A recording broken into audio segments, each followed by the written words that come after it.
हिंदी अनुवाद। हे सोम और वरुण, तुम दोनों ही राजा हो, तुम ही ब्रह्मा हो, तुम ही सत्य के प्रधान हो, तुम इंद्र हो, अद्भुत हो, वृत्र को मारने वाले हो, और तुम ही अनेक रूपों को धारण करते हो। सरल शब्दों में व्याख्या।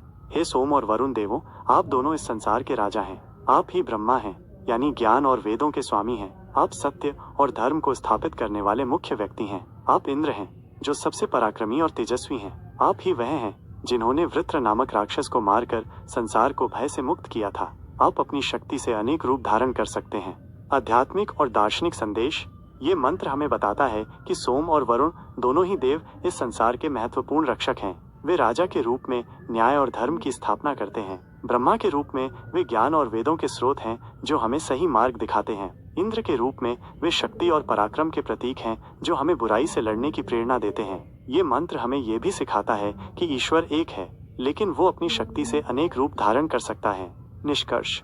ये मंत्र हमें ईश्वर की महानता और उनकी विविध शक्तियों का बोध कराता है। ये हमें ये भी प्रेरणा देता है कि हमें सत्य, धर्म और न्याय के मार्ग पर चलना चाहिए और बुराई से हमेशा लड़ना चाहिए।